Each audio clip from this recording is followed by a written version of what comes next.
Hello, everybody. For this Prayercast, I thought I'd bring a poem that I only just discovered, I think it was in March of this year. Because of COVID-19, I was moved from the department where I normally work, which is audiology, to the infection control department of my hospital because they needed a lot of extra help. And I was completely out of my depth. I had no idea what I was doing. Everybody else on the team was a nurse. I am not a nurse.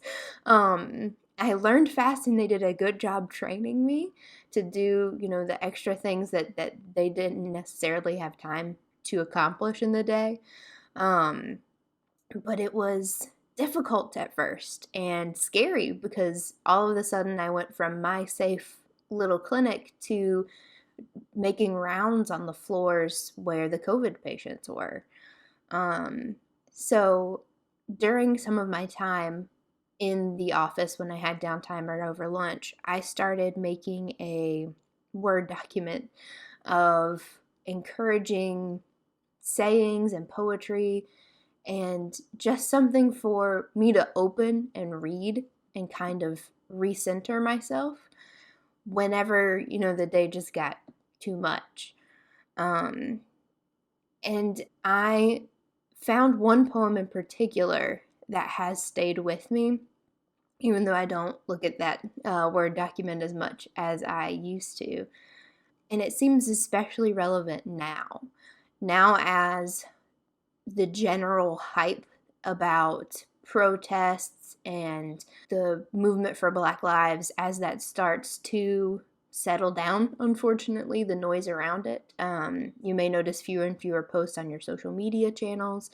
The local and national news are just not talking about it as much. I thought that this would be a good poem, that this would be a good reminder for us that this is not over. And the imagery in this, I think, is also helpful as spring turns into summer, days get longer and hotter. The persistence of nature around us gives us some inspiration as well. So it is called Instructions on Not Giving Up by Ada Limón.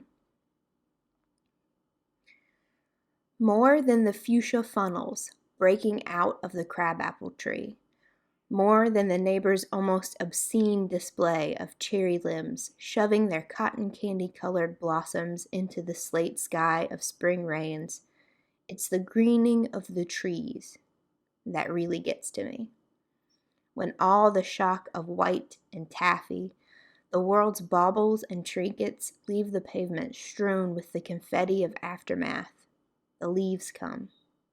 Patient, plodding, a green skin growing over whatever winter did to us. A return to the strange idea of continuous living despite the mess of us, the hurt, the empty. Fine then, I'll take it, the tree seems to say, a new slick leaf unfurling like a fist to an open palm. I'll take it all.